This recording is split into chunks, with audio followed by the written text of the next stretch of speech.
अस्सलाम वालेकुम दोस्तों, welcome back to another video. इसकी वीडियो है होंडा फ्रीड स्पाइक के एक एरर कोड के ऊपर। एरर कोड है IMA का इंटीग्रेटेड मोटर असिस्ट का। इंस्ट्रूमेंट्स क्लस्टर के ऊपर IMA की लाइट स्टेबल हो रही थी और जब हमने इसका एरर कोड चेक किया तो एरर कोड आ रहा था हमारे पास P1448 intelligent power module unit fan problem. Simple words, IPU module fan problem. Honda Freed Spike में IMA टेक्नोलॉजी यूज की गई है जिसका मतलब है integrated motor assist. Car hybrid नहीं है, आप इसको सेमी हाइब्रिड कह सकते हैं, बल्कि इसको सेमी हाइब्रिड भी नहीं कह सकते, ये पूरी तरह से आइडल स्टॉप भी नहीं है। तो ये मैं इसलिए कह रहा हूँ क्योंकि ये कार सिर्फ इंजन के साथ असिस्ट करके थोड़ी सी हेल्प करती है। इसके अलावा अगर आप आइडल स्टॉप मोड पे ऑन होते हैं, खड़े होते हैं, तो आपका जो AC है वो भी ट्रिप कर जाता है, AC भी आपका ऑफ हो जाता है। हमारे पास 2006 सिविक थी, उसमें हमारा जो कंप्रेसर है उसके अंदर हाइब्रिड की पोजीशन है।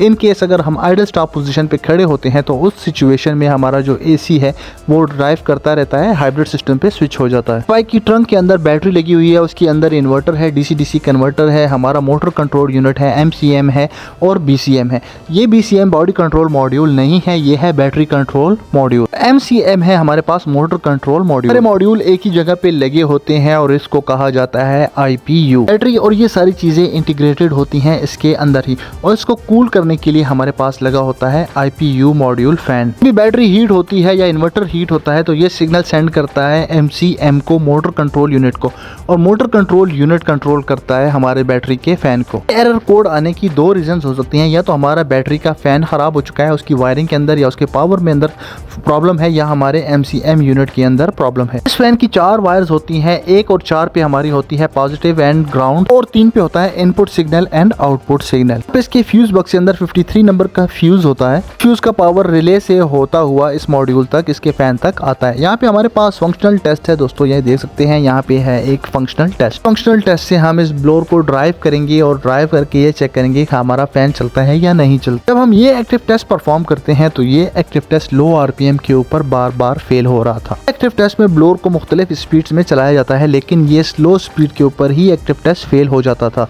तो हमने इसको 2-3 बार परफॉर्म किया और जो उसकी कंडीशंस थी, इसमें हमें जो कंडीशंस बताई जाती थी वो सारी कंडीशन भी हमने फुलफिल की, लेकिन हमारा जो फैन है वो स्टिल ये टेस्ट फेल कर रहा था। और इसके लिए मैं HDS ही यूज कर रहा हूँ ताकि हमारे पास अगर डायग्नोस्टिक टूल का कोई एरर है तो वो भी बाकी ना रहे। स्कैन टूल पे भी ये टेस्ट फेल कर रहा था और यहाँ पे भी ये टेस्ट बिल्कुल फेल कर रहा है। होंडा के डायग्नोस्टिक सिस्टम के अंदर ये प्रॉब्लम है कि कुछ कार्स के अंदर इसका एक्टिव टेस्ट परफॉर्म होता है और कुछ के अंदर ये एक्टिव टेस्ट या ये फंक्शनल टेस्ट हमारे पास अवेलेबल नहीं होते, उस वेरिएंट पे ये एक्टिव टेस्ट काम नहीं करते। एक्टिव टेस्ट के अलावा अब हम इसको चेक करते हैं, इसको चार्जिंग पे लेके आते हैं और यहाँ पे हमारे पास देख सकते हैं इसकी फैन की स्पीड है, और फैन की स्पीड में हमारे पास इनपुट एंड आउटपुट सिग्नल नहीं है, 2 स्पीड्स हैं, और दोनों को हम मॉनिटर करेंगे जब हमारा फैन ड्राइव होगा या ब्लो ड्राइव होगा कि उसके कितने RPM है। फैन तभी ड्राइव होगा जब हम कार की बैटरी को चार्ज करेंगे या इसके ऊपर लोड आएगा रोड के ऊपर, तो उस टाइम पे जब इसका टेम्परेचर इंक्रीज करेगा तो ये फैन को ऑन करेगा। तो अब हम इसका 3000 पे RPM लेके आते हैं ताकि हमारे पास यहाँ पे देख सकते हैं जो चार्ज की लाइन है,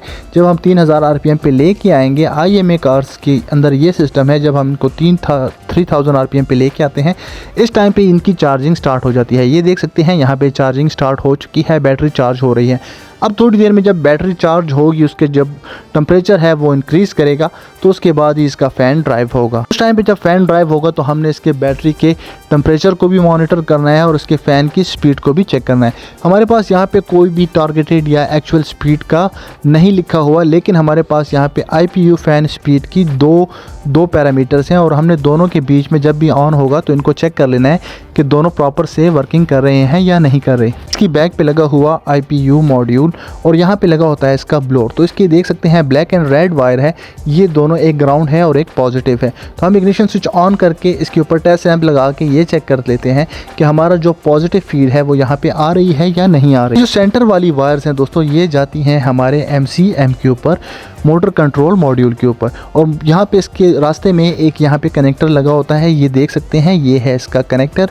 इस कनेक्टर के थ्रू से होती हुई जाती है मोटर कंट्रोल मॉड्यूल पे। इस कनेक्टर तक हमने इसकी वायर्स को भी चेक किया है, इसकी वायरिंग भी बिल्कुल परफेक्ट है। आपको इसकी लोकेशन भी बता देते हैं कि इसकी यहाँ पे लोकेशन क्या आती है। तो एक इसकी ये लाइट ग्रीन वायर है, यहाँ पे आप इसको देख सकते हैं, और दूसरी वायर है हमारे पास ये ब्लू लाइट ब्लू कलर की। ये दोनों वायर्स हैं जो कि MCM मॉड्यूल से आती हैं ब्लोअर तक। किसका इनपुट सिग्नल होता है और एक इसका आउटपुट सिग्नल होता है। इनपुट सिग्नल के ज़रिए से हमारा जो फ़ैन मॉड्यूल है उसको MCM यूनिट ये भेजता है, ये डायरेक्शन भेजता है कि उसने कितने RPM के ऊपर ड्राइव करना है। और दूसरा जो आउटपुट सिग्नल होता है उसके ज़रिए से ये MCM यूनिट को ये बताता है कि वो कितने RPM के ऊपर ड्राइव हो रहा है। इसका जो पावर है पॉजिटिव एंड ग्राउंड दोनों बिल्कुल परफेक्ट हैं। ये देख सकते हैं हमारी जो टेस्ट लैंप है वो ऑन हो चुकी है जी। यहाँ पे जो फ्यूज़ होता है, अगर ये फ्यूज़ ख़राब होगा तो कार स्टार्ट ही नहीं होगी। और इन केस अगर आपको प्रॉब्लम होता है तो आपने इस फ्यूज़ को भी अच्छी तरह से चेक कर लेना है और ये मेक श्योर कर लेना है कि आपके यहाँ पे फ्यूज़ एंड रिलेज बिल्कुल वेल एंड गुड है। दोस्तों कुछ देर चार्जिंग होने के बाद यहाँ पे देख सकते हैं हमारा जो फ़ैन मॉड्यूल है वो 1800 RPM पे चल रहा है, ड्राइव हो रहा है। यानी कि हमारा जो फ़ैन मॉड्यूल है वो बिल्कुल अच्छी तरह से परफेक्टली चल रहा है। इसका input signal and output signal भी होगा। यहाँ पे देख सकते हैं हमारे पास जो इसका ये है IPU मॉड्यूल, फ़ैन स्पीड ये इस टाइम पे 1850 RPM पे चल रही है।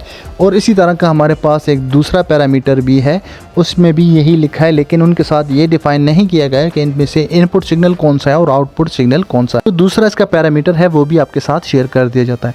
तो ये एरर कोड हमारे पास दो सिचुएशन में आएगा, हमारा या तो ब्लोअर बिल्कुल चल नहीं रहा हो या फिर हमारा जो बैटरी यूनिट है, स्मार्ट यूनिट है, वो हीटअप हो रहा हो। तो इस कार का जो ब्लोअर था वो काफ़ी डस्टी था, हमने उसको क्लीन किया है और क्लीन करने के बाद ये देख सकते हैं ये परफेक्टली वर्किंग कर रहा है। इसका एरर कोड भी नहीं आ रहा।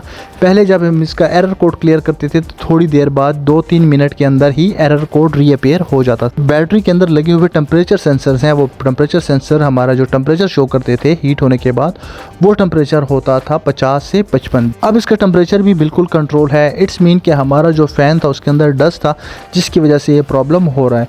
और जो हमारा एक्टिव टेस्ट परफॉर्म नहीं हो रहा, मे बी ये एक्टिव टेस्ट इस कार इस वेरिएंट के लिए नहीं है। देखते हैं यहाँ पे हमारे 1850 RPM है और हमारे पास जो दूसरी स्पीड है, जो फ़ैन की जो दूसरी स्पीड है वो भी आपको बता दी जाती है कि वहाँ पे वो कितने RPM के ऊपर ड्राइव हो रही है। हमें मोटर स्पीड भी बताई जा रही है कि इस टाइम पे जो MCM है उसकी मोटर स्पीड कितनी है। अब यहाँ पे ऊपर आपके साथ इसका दूसरा वाला पैरामीटर शेयर करते हैं और ये देखें कि वहाँ पे हमारे पास जो फ़ैन की स्पीड है, आप यहाँ पे देख सकते हैं IPU मॉड्यूल फ़ैन स्पीड, ये भी बिल्कुल 1800 से 1900 RPM तक आ रही है। मतलब यह है कि हमारा इनपुट सिग्नल और आउटपुट सिग्नल की जो RPMs हैं वो बिल्कुल ठीक है।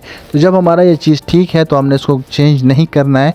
मे बी कि हमारा जो ब्लोअर डस्टी था उसकी वजह से ही ये सारा प्रॉब्लम क्रिएट हो रहा हो। आपके केस में अगर आपका ब्लोअर ड्राइव नहीं हो रहा है, यहाँ पे RPM आने के बावजूद भी आपका एरर कोड क्लियर नहीं हो रहा है, तो आपने ये मेक श्योर कर लेना है कि उसका जो फ्यूज़ है, उसकी जो पॉजिटिव फीड है वो बिल्कुल ठीक है।